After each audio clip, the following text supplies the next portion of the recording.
Eu sempre quis pregar com o microfone assim. Sempre. Quando conversei com o Augusto, eu falei para ele, rapaz, olha, eu sonho em pregar com um microfone que eu posso ficar com a mão livre, assim.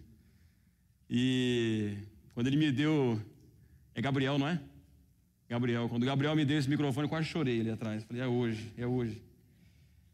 Meus amados, eu quero primeiramente agradecer à igreja pelo convite, nós estarmos aqui. A gente está muito feliz de estar aqui com vocês.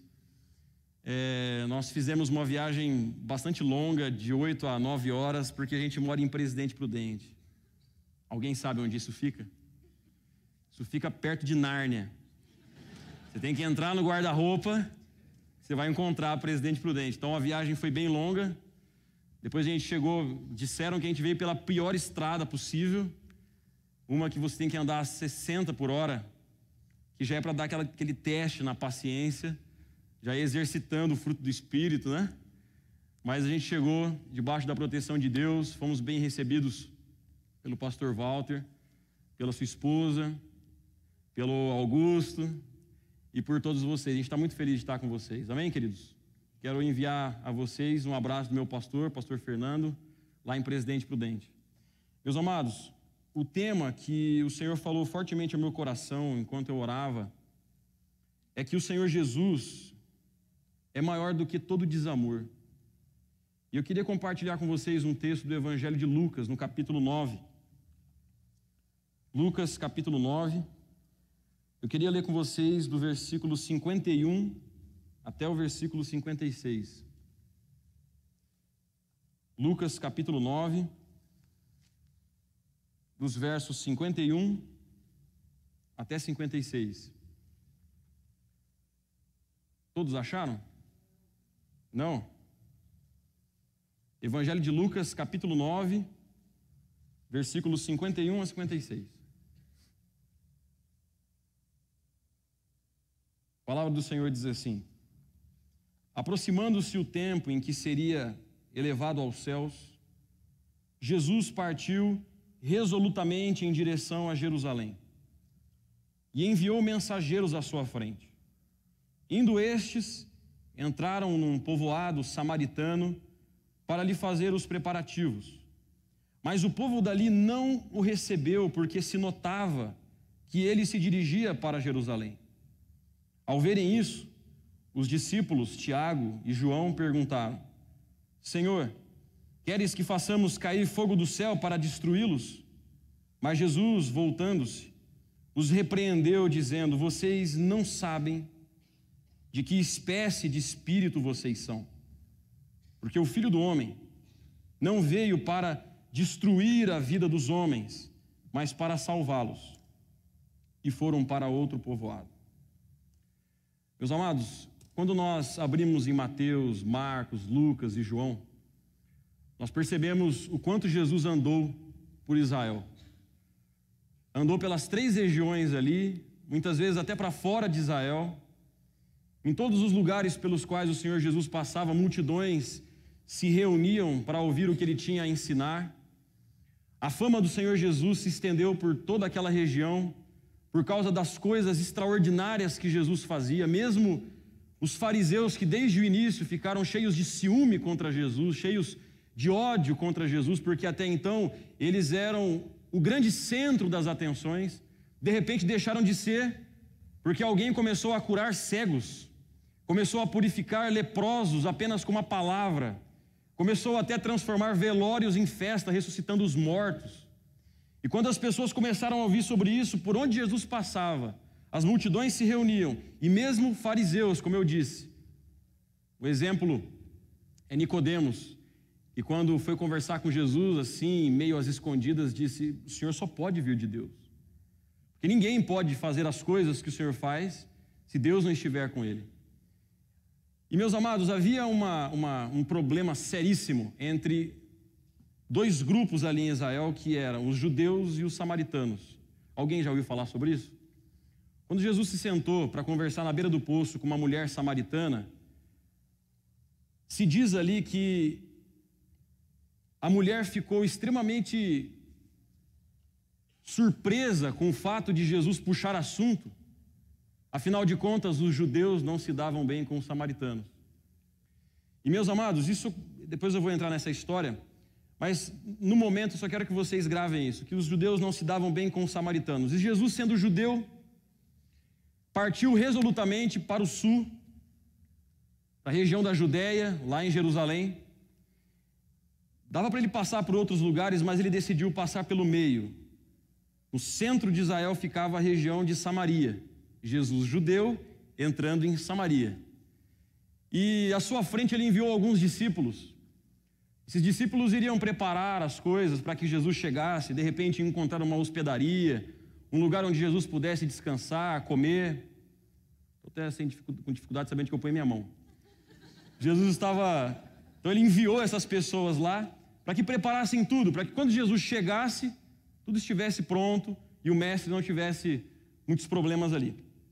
Pois bem, esses discípulos vão à frente de Jesus, entram em Samaria, encontram um bom povoado onde Jesus poderia ficar, mas o que acontece, conforme nós lemos, é que por causa dessa rixa entre judeus e samaritanos, só para você ter uma ideia, os rabinos judeus ensinavam que todo judeu que se preze, verdadeiro, fiel, deveria todas as manhãs ao acordar, se levantar e a primeira coisa seria estender as mãos na direção de Samaria e amaldiçoar todos os samaritanos. Um bom judeu faria isso. Um judeu piedoso se levantaria pela manhã e a primeira coisa que ele faria é estender as mãos na direção de Samaria e amaldiçoar os samaritanos. Então a rixa entre eles era terrível. Quando aquele grupo de samaritanos ali naquela vila viu um grupo de judeus chegando, viu que eles estavam indo para Jerusalém, falou: aqui não, aqui vocês não vão ficar. Se vocês quiserem, vocês procuram outro lugar, mas aqui não. E o que isso significava? Significava, meus amados, que eles não teriam o que comer, não teriam o que beber, não teriam um lugar aconchegante para ficar, ficariam no relento. Então, quando os discípulos de Jesus se depararam com aquela recusa, talvez já acostumados com o fato de que sempre as multidões acolhiam Jesus, de repente, um grupo de pessoas que diz: não, nós não queremos Jesus aqui no meio da gente. Nós não queremos vocês, afinal de contas, vocês são judeus, não deviam nem ter pisado aqui. Então, nós não vamos receber vocês. E nesse exato momento, quando eles são visitados por essa hostilidade dos samaritanos, João e Tiago fazem uma proposta para Jesus, fazem um pedido a Jesus. Qual foi o pedido que Tiago e João fizeram ao Senhor Jesus? Olha a proposta. Ao verem isso, os discípulos Tiago e João perguntaram: Senhor, queres que façamos cair fogo do céu para destruir esse pessoal aí? Essa foi a proposta. Diante daquela recusa, o coração de Tiago, o coração de João se encheram de ódio. Só quem tem muito ódio no coração tem o desejo de que um grupo morra porque não os recebeu, não é verdade? Não fui recebido, então quero que eles morram. O coração precisa estar tomado por muito ódio, por muita ira, por muita raiva, por muita sede de vingança. E é exatamente isso o que se passou no coração de Tiago e João. Eles já não tinham um temperamento muito bom. Vocês se lembram que o apelido deles, né, era Boanerges, né, filhos do trovão, porque os caras eram nervosos, né? Então quando eles chegam ali, pensam: aqui você não vai ficar. Eles ficaram tomados de ódio e disseram: Senhor, a gente pode fazer assim, que nem Elias, a gente faz uma oração, fogo cai, mas não cai sobre o altar, cai sobre pessoas. A gente quer que elas morram, porque não receberam o Senhor. Meus amados, o Senhor Jesus olhou para eles com aquela cara de: meu Deus, meu eu. Não entenderam nada. Eu fico imaginando Jesus, porque assim, por onde Jesus passava, se diz nos evangelhos que ele se compadecia.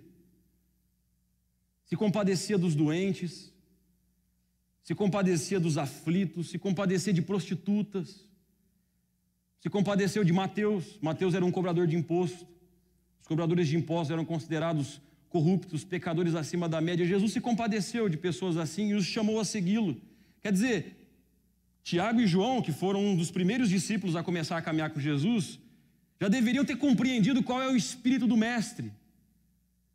O Senhor Jesus, com seu coração carregado de amor, carregado de compaixão, de misericórdia pelos aflitos, que olha para o sofrimento dos outros e se propõe a fazer algo para ajudar. Mas quando Jesus, eu fico imaginando a cara dele, meu Deus, não entenderam, né? Não entenderam absolutamente nada. Diz o texto que Jesus repreendeu os dois e disse a eles: vocês ainda não sabem, mesmo depois de terem caminhado comigo, vocês ainda não perceberam, ainda não discerniram a que espírito vocês pertencem. Porque o Filho do Homem não veio para destruir a vida dos homens. O Filho do Homem veio para salvar os homens. Não sei quantos aqui souberam, mas naquele atentado, aquela boate nos Estados Unidos, uma igreja batista americana pegou alguns cartazes, o pessoal saiu na rua para se alegrar, para comemorar o fato de que aquelas pessoas foram mortas. Vocês ouviram falar disso? Eles pegaram cartazes, eles foram para a rua para comemorar a destruição dos homens. Deus os julgou, Deus os condenou, Deus os destruiu. E nós estamos aqui para nos alegrar nisso. Nem João, nem Tiago, naquele momento, muito menos essa igreja, compreenderam ainda de que espécie de espírito eles são. Porque o Filho do Homem não veio destruir a vida dos homens. O Filho do Homem veio salvar os homens. Agora, quando a gente olha para essa reação de Tiago e João, a gente fica imaginando que isso é um absurdo que jamais poderia acontecer com a gente. E é aí que a gente se engana. Eu quero dar primeiro um exemplo histórico. Vocês já leram o Salmo 137? Quem já leu o Salmo 137? Lembra do Salmo? Vocês lembram? Já devem ter lido. Eu quero ler com vocês os 2 últimos versículos. Veja que versículos extraordinários para você ler para o seu filho antes dele dormir. Salmo 137, versículos 8 e 9.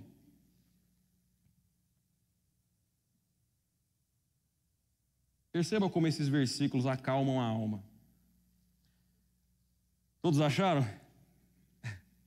Salmo 137, 8 e 9 diz assim: ó cidade de Babilônia, destinada à destruição, feliz aquele que lhe retribuir o mal que você fez contra nós. Feliz aquele que pegar os seus filhos e despedaçar a cabeça deles contra a rocha. Vamos dormir, filhos? Imagina. Meus amados, vocês já leram isso aqui? E já pararam para pensar o que aconteceu com o salmista para ele escrever coisas assim? A primeira coisa que a gente tem que destacar é que ele foi bastante sincero, não é verdade? Às vezes nas nossas orações nós não somos muito sinceros, né? E o Senhor conhece os nossos corações, quem anda na luz, quem diz que tem comunhão com Deus precisa andar na luz. A gente precisa ser sincero com o Senhor. Ele foi sincero, contudo, a sinceridade do salmista demonstrou o que habitava o seu coração. Meus amados, que tipo de pessoa diz assim: eu quero que o mal que vocês fizeram contra mim seja derramado sobre vocês também, e eu quero que os seus filhinhos tenham a cabeça deles despedaçada, esmagada contra a rocha? Que tipo de pessoa diria isso? Meus amados, quando o pastor Juan falou sobre Davi teve um filho chamado Salomão. Salomão morreu. Até então o reino era um só. Quando Salomão morreu, o reino foi dividido em 2. Reino do norte, que continuou com o nome de Israel, reino do sul, que recebeu o nome de Judá. Tanto no reino do norte como no reino do sul, muitos reis passaram por ali. Mas aconteceu que o império assírio, com o rei Senaqueribe, invadiu o reino do norte, e o sistema de domínio dele foi pegar israelitas e enviá-los para o estrangeiro, e trazer pessoas do estrangeiro para dentro de suas terras, e assim miscigenar o povo, para que aquele povo israelita, com seus costumes, com suas leis, tivessem esses valores todos dissolvidos e misturados aos valores dos pagãos, misturando-se aos cultos deles, aos deuses deles. Então essa foi a estratégia. Quando o Império Assírio tentou atacar Judá, o reino do sul, não conseguiu. Inclusive essa miscigenação que aconteceu é que deu origem aos samaritanos. Por isso a rixa entre judeus e samaritanos. Os judeus se consideram sangue puro, enquanto os samaritanos são os miscigenados. Começou aí toda a guerrinha um contra o outro. Mas quando os assírios tentaram conquistar o reino do sul, Judá, não conseguiram. Depois um outro império, o Império Babilônico, dominou. O assírio dominou o reino do norte e veio para o reino do sul. Lembram de Nabucodonosor? Nabucodonosor sitiou Jerusalém. O que é sitiar? É cercar a cidade. Ninguém entra e ninguém sai. Agora imagine você dentro de uma cidade toda envolta por muralhas. Como é que você come? Como é que você bebe? Por onde entram os recursos? Quem vai buscar os recursos? Se existe um rei e um exército sitiando a nossa cidade. Quem? Ninguém. À medida em que o tempo vai passando, as pessoas vão tendo fome. A comida vai acabando. Os recursos vão acabando. As crianças começam a ter fome. Todos começam a sofrer. Começam a passar aflições. Ao mesmo tempo, se a gente fica, morremos de fome. Se saímos daqui, morremos ao fio da espada. Já estamos enfraquecidos. Sitiar a cidade foi uma grande tortura para a vida daqueles judeus. Depois Nabucodonosor invade a cidade, destrói a muralha. O exército dos babilônios estupram as mulheres, castram os jovens, matam os velhos, levam muitos desses jovens, os mais sábios, os mais saudáveis, levam exilados para uma terra completamente estranha. As casas são saqueadas, tudo é destruído, até mesmo o templo do Senhor é saqueado, destruído, queimado, deixado em cinzas. Depois o rei vai embora. E aqueles que ficaram ali, que sobraram, os remanescentes, vivem sem quem os governe. E vivem sem nenhum recurso. Para você ter uma ideia, depois de muitos anos que esse povo foi para o exílio, eles receberam notícias de que Jerusalém continuava completamente em ruínas. Então, esse foi o trauma do povo judeu. Eles foram violentados, eles foram torturados, viram suas mulheres sendo estupradas, seus filhos sendo mortos, seus velhos sendo mortos, seus jovens sendo levados escravos, cativos para a Babilônia. Esse mal os alcançou, essa violência os alcançou. E meus amados, quando isso acontece, é muito fácil que dentro de nós suscite a nossa pior versão. Você já foi visitado pela maldade de alguém? Alguém já agiu contra você de maneira cruel? Alguém já caluniou você? Alguém já odiou você com todas as forças? Alguém já te amaldiçoou, já te maldisse para os outros? Alguém já, você percebeu, quis o seu mal e te prejudicou profundamente? Meus amados, geralmente, quando esse tipo de coisa nos alcança, nos visita, facilmente suscita dentro de nós a nossa pior versão. Os 2 últimos versículos do Salmo 37 estão dentro desse contexto. São pessoas que foram tiradas da sua terra, foram levadas para uma terra distante, que viram toda aquela violência, toda aquela opressão acontecer, e agora estão lá, numa terra estrangeira, e os babilônios pedem a eles: cantem para a gente aí uma canção. Qualquer canção, lá, as canções felizes que vocês cantavam lá na terra de vocês. E o salmista diz: como é que nós podemos cantar? Lembra, meus amados? Pensem nisso e tentem entrar na história e pensar na família de vocês. Imagine os teus inimigos, os teus opressores dizendo: cantem para nós, cânticos alegres, nós queremos saber como é que eram as músicas que vocês cantavam lá. Como é que nós podemos cantar? Nós estamos exilados, nós temos ainda na lembrança os nossos familiares mortos, as nossas casas saqueadas, o templo do Senhor em ruínas. Toda Jerusalém desprotegida, qualquer um entra, qualquer um sai, porque não há muralha. é que nós podemos cantar? Feliz aquele que retribuir a vocês o mal que vocês fizeram contra nós. Feliz aquele que pegar os filhos de vocês e tacar a cabeça deles contra a pedra e matá-los. Cheios de sinceridade, o que o salmista fez foi trazer à tona a sua pior versão. Foi sinceramente expor todo o ódio que ele sentia, fruto de todos os traumas que ele vivenciou, de todas as maldades que o visitaram, a crueldade que o alcançou. E, meus amados, junte essa história. Pegue a de Tiago e João ali, quando não foram bem recebidos. Quando esse tipo de coisa acontece com a gente, talvez o que aconteceu contigo não foi tão extremo como o que aconteceu com o povo judeu.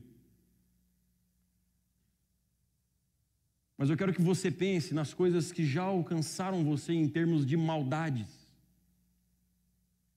E eu quero que você pense no que é que brotou de dentro do teu coração quando alguém foi extremamente rude contra você. O que é que brotou dentro do seu coração quando você foi desprezado? Ou quando você foi ofendido? Ou quando violentaram você ou pessoas da sua própria casa? Oprimiram você, humilharam você? O que brotou de dentro do seu coração? Meus amados, não é à toa que o Evangelho nos ensina a não pagarmos mal com mal. Por quê? Porque a nossa carnalidade deseja isso com todas as forças. É exatamente essa versão que aflora dentro da gente, muitas vezes quando nós somos alcançados por essas injustiças. Por que que o apóstolo Paulo, em Romanos 12, fala tanto sobre o amor? Amem uns aos outros, deem mais honra aos outros do que a si mesmos. Deixem com o Senhor a vingança. Por que que você acha que Paulo ensinou isso à igreja? Porque, meus amados, quando nós somos alcançados por alguma maldade, tudo o que a gente mais quer, quando nós não estamos controlados pelo Espírito de Jesus, é fazer como João e Tiago. Senhor, eu vou fazer uma oração aqui agora. Essa oração vai ser uma oração assim, que a gente acha que é para Deus, mas é mais apropriada ao diabo. Ele veio para matar, para roubar, para destruir, e às vezes as nossas orações são perversas. Você já fez uma oração perversa? Já fez uma oração perversa? Senhor, se ele batesse o carro, não seria uma má ideia. Vocês já fizeram uma oração assim? Não precisa falar, apenas pense sobre isso, sobre as coisas que já suscitaram no seu coração, que já afloraram na sua mente, quando você foi alcançado pela maldade. Quando Paulo diz, como eu disse, deixem para o Senhor a vingança, paguem o mal com o bem, para que eles se arrependam, é porque lá dentro da gente, na mais sinceridade, na maior sinceridade, quando nós não estamos controlados pelo Espírito ao qual pertencemos, é isso o que aflora. Eu costumo dizer lá na igreja, a pessoa sente o gostinho do sangue na boca e gosta. Meus amados, foi tudo que Tiago e João quiseram fazer. Senhor, nós vamos orar aqui agora, fogo vai cair do céu, nós vamos destruir essa cambada. Não nos aceitaram, como é que pode não aceitar o Senhor? E, meus amados, o Senhor Jesus os repreendeu duramente, assim como o Senhor Jesus repreenderia esse salmista nos versos 8 e 9, tranquilamente. Os versos 8 e 9 não têm absolutamente nada a ver com o espírito do Evangelho. Assim como o Senhor Jesus me repreende, assim como o Senhor Jesus nos repreende, assim como Ele nos disciplina, assim como Ele nos ensina que não é a esse espírito do ódio, da vingança, da violência, da ira descontrolada, da morte, do assassinato, do descontrole, do mal querer, do mal dizer, do amaldiçoar, do pagar mal com mal. Não é a esse espírito que nós pertencemos. Quem veio roubar, matar e destruir não foi Jesus. Não pertencemos a esse espírito. Meus amados, há 4 anos e meio atrás a gente casou, eu e minha esposa, e a gente financiou uma casa. Quando a gente chegou na casa, a casa não tinha nada. Ela tinha, por exemplo, na cozinha tinha uma pia, só. Tinha as pias do banheiro, muita poeira, só. Nós entramos lá, já faz 4 anos e meio, deu para mudar algumas coisas. A nossa vivência dentro da casa, o nosso dia a dia, as nossas vontades, os nossos gostos, foram transformando a casa completamente. Primeira coisa, a gente limpou a casa, né? E depois a gente foi colocando os armários no lugar, né? Comprou a cama, comprou o tapete. Se você entrar em casa, se você entrasse em casa há 4 anos, 3 anos atrás, você ia subir a escada, você ia dar de cara com o hall de entrada, e lá não tinha nada. Eu vou confessar a vocês, eu gosto muito de planta. Eu sei que isso é coisa da minha avó, coisas da vovó, né? Todo mundo dá risada de mim porque eu gosto de planta. Mas hoje, se você entrar no hall de entrada, é outro ambiente. Tem um banquinho de madeira, tem um cachepô de madeira, tem uma planta, tem uma jardineira de madeira suspensa, tem flores, é a coisa mais linda do mundo. Você senta lá, eu sento lá, às vezes, no final da tarde, fico orando, fico comendo, fico ali pensando na vida, olhando para as plantas. Sem brincadeira, eu fico olhando para as plantas. E fico pensando no Criador, fico pensando na vida. Como é bom estar ali agora. Nem sempre aquilo foi assim. Nem sempre a nossa casa foi como está. Por exemplo, até o mês passado, se você entrasse na sala assim, a sala era incrível. Extraordinária a sala, né? Era o piso, né? Então hoje já tem um tapete, tem um sofá, tem uma televisão. Até então a gente tinha uma televisão maravilhosa de tubo, lembram? Enorme. Mas olha só, a nossa presença ali, a nossa convivência ali, as nossas vontades ali foram transformando o ambiente. Foram deixando o ambiente com a nossa cara. João e Tiago eram os Boanerges, os filhos do trovão, os caras do UFC. Pescadores brutos mesmo, que Jesus chamou. Pescadores e pecadores, né? E Jesus os chamou. Aí, eles começaram a andar com Jesus. E Jesus, para eles, eu fico imaginando, que coisa estranha. Jesus senta com gente que ninguém quer sentar perto. Lembrem-se, imaginem a cena. Quem era Mateus, o cobrador de imposto? Mateus era um judeu que trabalhava para o Império Romano contra os judeus. Olha isso. Quer dizer, ele era o traidor. Ninguém queria nada com Mateus. Aí Jesus passa assim e diz, vem e me segue. Aí Mateus levanta e vai. Eu fico imaginando a cabeça de João. Cobrador de imposto, Jesus? Pescador até que vai, mas cobrador de imposto? Aí Mateus faz o convite, vamos lá para casa, eu quero fazer uma refeição, a gente vai sentar lá, vai comer. Quem Mateus chama para comer com Jesus? Pessoal da sinagoga? Da igreja Batista Boas Novas de Jerusalém? Os amigos do pequeno grupo? Quem que Mateus chamou para a festa? Os amigos dele. Quem são os amigos de Mateus? O restante da galera, da gangue. São cobradores de impostos, no melhor estilo Zaqueu da vida, né? Mateus chama ali prostitutas, beberrões. É por isso que quando os fariseus chegam e olham aquilo, eles falam, meu Deus, esse Jesus aí fica para tudo quanto é lá dizendo que ele é o Filho de Deus e senta com esse pessoal aí. Aí chamam Pedro, chamam o pessoal e falam assim, o que o mestre de vocês está fazendo ali? Comendo com esse pessoal, comendo com esses, você vai ler na sua Bíblia, tá? Até entre aspas, esses pecadores. Era um título dado. Era o tipo de gente com quem Jesus estava sentado. E eu fico imaginando isso, mudando completamente o olhar e o coração de quem? Do Boanerges, do filho do trovão. O Jesus compassivo, o Jesus amoroso, o Jesus gracioso com os pecadores acima da média para aquela sociedade. O Jesus que senta em comunhão de mesa para comer com eles, sem nenhuma preocupação com a reputação deles diante dos fariseus. Jesus faz questão de tocar o leproso. Isso era um problema seríssimo em Israel naqueles dias, porque o leproso, além de sofrer com a doença, era considerado um impuro cerimonial. Jesus não fala assim, está curado. Não, Jesus vai lá, dá uma tocada nas feridas, rela mesmo, suja as mãos, e Jesus cura aquele leproso. E isso foi entrando no coração de quem?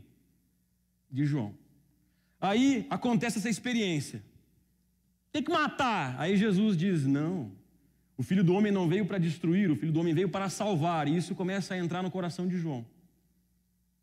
E João continua aprendendo com Jesus dia após dia, dia após dia, dia após dia, até que um dia Jesus diz assim para João, eu vou para o meu Pai.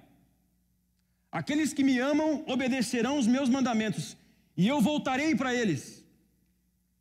Eu e o Pai faremos morada neles. Jesus morre numa cruz, Jesus é sepultado, Jesus ressuscita ao terceiro dia, Jesus volta ao Pai e o Espírito de Jesus vem para dentro de João. A casa, agora com um novo morador. O Espírito de Jesus habitando dentro dele. Mudando o seu olhar, mudando o seu falar, mudando o seu pensar. O que já havia começado, o Espírito Santo continua fazendo. E aquele Boanerges, irado, filho do trovão, cheio de ódio contra os samaritanos, que queria que Deus mandasse fogo do céu, ele ia fazer essa oração imacumbada. Ele ia fazer, mas ele desiste de fazer, porque o Senhor Jesus vai repreendendo, o Senhor Jesus vai ensinando. Aí ele escreve a carta dele, 1 João. Quem aqui já leu 1 João? Se você já leu 1 João, você vai perceber o seguinte, que o tempo todo, João fala sobre uma coisa, amor, amor e amor. Quando ele vai conversar com os seus destinatários, ele diz assim, filhinhos, toda hora. Pode ler lá, 1 João, pode começar o capítulo 1, vai lendo. Ou se não quiser ler, vai só passando o olho, como vários versículos começam com filhinhos. Rapaz, não é que esse Boanerges começou a ficar carinhoso? Não é que esse homem, que já tinha sido habitado por aquilo que a gente viu no Salmo 137, não é que esse homem começou a ser transformado? Não é que a casa, o ambiente do ser dele começou a mudar completamente porque havia um novo hóspede, um novo morador, o Senhor Jesus Cristo estava mudando tudo na vida dele. Agora filhinhos, amemos uns aos outros. Eu quero ler com vocês, 1 João capítulo 4, abre lá comigo, lá no final da sua Bíblia. 1 João, capítulo 4, versículo 7 em diante. 1 João, capítulo 4, versículo 7.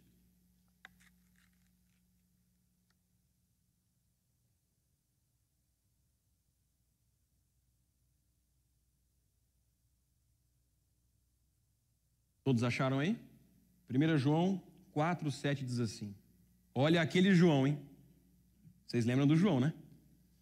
Amados, amemos uns aos outros, pois o amor procede de Deus. Aquele que ama é nascido de Deus e conhece a Deus. Quem não ama não conhece a Deus, porque Deus é amor. Foi assim que Deus manifestou o seu amor entre nós. Ele enviou o seu único Filho ao mundo, para que pudéssemos viver por meio dele. Nisto consiste o amor, não em que nós tenhamos amado a Deus, mas em que ele nos amou e enviou o seu Filho como propiciação pelos nossos pecados. Amados, visto que Deus assim nos amou, nós também devemos amar uns aos outros. Ninguém jamais viu a Deus. Agora, se amarmos uns aos outros, Deus permanece em nós e o seu amor está aperfeiçoado em nós. Até aí. Amém, queridos? Veja como Jesus é maior do que o desamor. O pastor Juan disse: Jesus é poderoso para vencer os nossos pecados, para nos fazer homens e mulheres íntegros na presença do Senhor. E o que eu quero compartilhar com vocês aqui hoje é que não importa o quanto a nossa sensibilidade tenha secado, o quanto nós já nos esquecemos do que significa ter compaixão. Talvez a profecia de Jesus, lá de Mateus 24, 12, quando diz: nos últimos dias, o aumento da maldade vai esfriar o amor de muitos. Talvez essa profecia alcançou o seu coração de alguma forma. Talvez nos esfriou. Esgotou completamente o nosso carinho, a nossa simplicidade no trato com as pessoas, o nosso interesse por elas, o nosso amor sincero que se derrama em bondade sobre a vida delas, o nosso amor conforme o Evangelho, que não ama só quem nos ama, que não saúda só quem nos saúda, mas faz questão de exercitar o seu amor em forma de oração para com aquele que foi meu inimigo, e amor que abençoa aquele que vive me amaldiçoando, amor que me faz perdoar aquele que já pecou contra mim muitas e muitas vezes. Esse amor Jesus vai pondo em nós, porque Ele é maior do que o nosso desamor. Ele é maior do que as injustiças, as maldades, as decepções e as frustrações que esse mundo nos causa. Os babilônios geraram um grande trauma sobre a vida dos judeus a ponto de se escrever um salmo como esse. A vida de João, a vida de Tiago geraram no coração deles a capacidade de olhar para pessoas que simplesmente não quiseram recebê-los, simplesmente não foram hospitaleiros, e isso já gerou no coração deles o ódio e um desejo destrutivo contra os samaritanos. Mas Jesus é maior do que todas essas coisas. Jesus é poderoso para fazer com que essa nossa pior versão seja crucificada com Ele. E Jesus é poderoso para fazer com que a gente nasça de novo, com que a gente tenha um outro olhar, com que a gente valorize pessoas, com que a gente tenha um outro tipo de ouvir, um outro tipo de pensar, um outro tipo de agir, um outro tipo de sentir.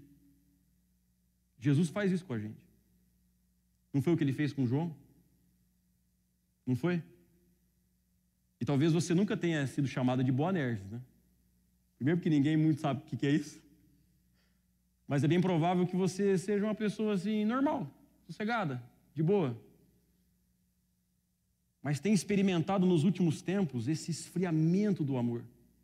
Eu me lembro de uma das igrejas do Apocalipse que ela era extremamente dedicada ao trabalho, extremamente dedicada ao ensino, uma igreja que não aceitava as heresias, contudo, uma igreja que havia perdido o quê? O seu primeiro amor. O que o apóstolo João nos ensina é: meus amados, vamos amar uns aos outros, porque o amor procede de Deus. Aquele que ama, nasceu de Deus. Quem ama, nasceu de Deus. Por quê? Porque Deus é amor. Quem quer que ame, prova que nasceu de Deus. Quem quer que ame o próximo, quem quer que ame o inimigo, principalmente, quem quer que ame, João diz, nasceu de Deus e conhece a Deus. Agora, atente para o versículo 8. Quem não ama, não conhece a Deus. Você pode ter ido para o seminário, você pode ter lido todos os livros de teologia sistemática do planeta. Se você não ama, você não conhece a Deus. Você conhece muito de sistemática, mas você não conhece a Deus. Você pode ter virado pastor. Se você não ama, você não conhece a Deus. Quem disse isso foi João. Ou a gente ama, ou nós não conhecemos a Deus. Agora, quem ama, o conhece. Quem ama, nasceu dele. Porque ele é amor. O amor procede dele. Meus amados, ser cristão é muito mais do que frequentar um lugar de reuniões. Ser cristão é muito mais do que aderir a um conjunto de doutrinas consideradas corretas. Ser cristão é ter o próprio Cristo vivendo em nós. a ponto da gente poder dizer como Paulo, já não sou mais nem eu quem vive. Agora nessa casa aqui, é Cristo quem vive. Cristo vive em mim. E a vida que eu agora vivo, vivo-a pela fé no Filho de Deus que me amou e se entregou por mim. Amém, queridos? Você crê que Jesus é maior do que todo desamor? Você crê? Que Jesus é capaz de transformar a minha vida e a sua vida para que nós sejamos entes do amor dele nesse mundo? Você crê? Eu creio. Que Jesus possa realizar essa obra na nossa vida nessa noite. Amém? Amém. Vamos orar, queridos? Coloque seu coração diante de Deus.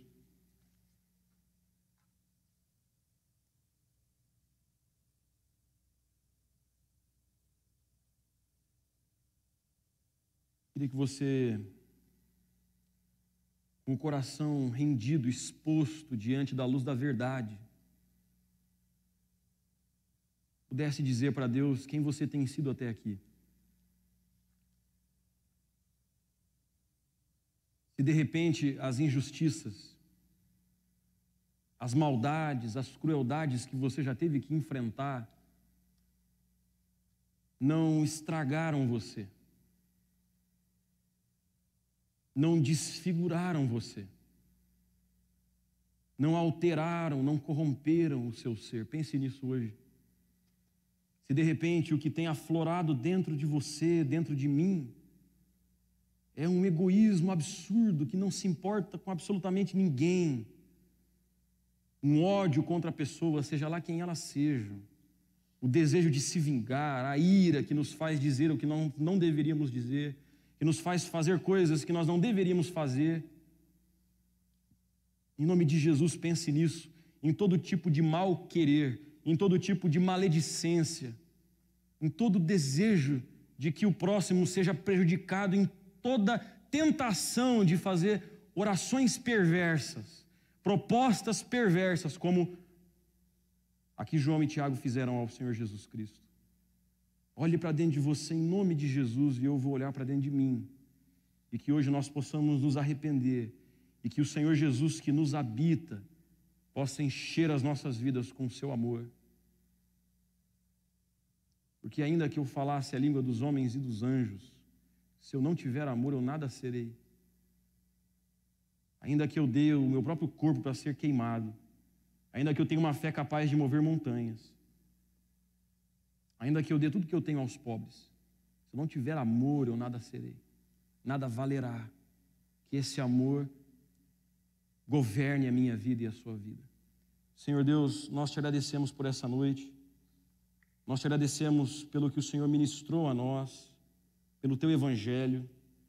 Eu quero te agradecer, ó Deus, por tudo que aconteceu até aqui, e o meu clamor, ó Pai, é que esse seu amor, que é maior do que qualquer desamor nosso, esse seu amor que nos amou primeiro, quando nós ainda éramos pecadores, que esse amor nos domine completamente, e que assim como João teve a sua vida revolucionada, nós também possamos ser transformados e nos tornarmos pessoas sensíveis, com um olhar voltado para as aflições dos outros, um coração cheio de compaixão, cheio de amor, cheio de sensibilidade. Senhor, nos livra do ódio, nos livra da vingança, nos livra do egoísmo, nos livra da maledicência, nos livra de mal querer, de mal dizer, nos livra de amaldiçoar, nos livra, Senhor, de toda a nossa perversidade, nos livra de toda a nossa maldade, em nome de Jesus, que nós tenhamos o nosso coração aqui agora purificado, Pai, de todo esse mal, e que o teu amor reine em nós.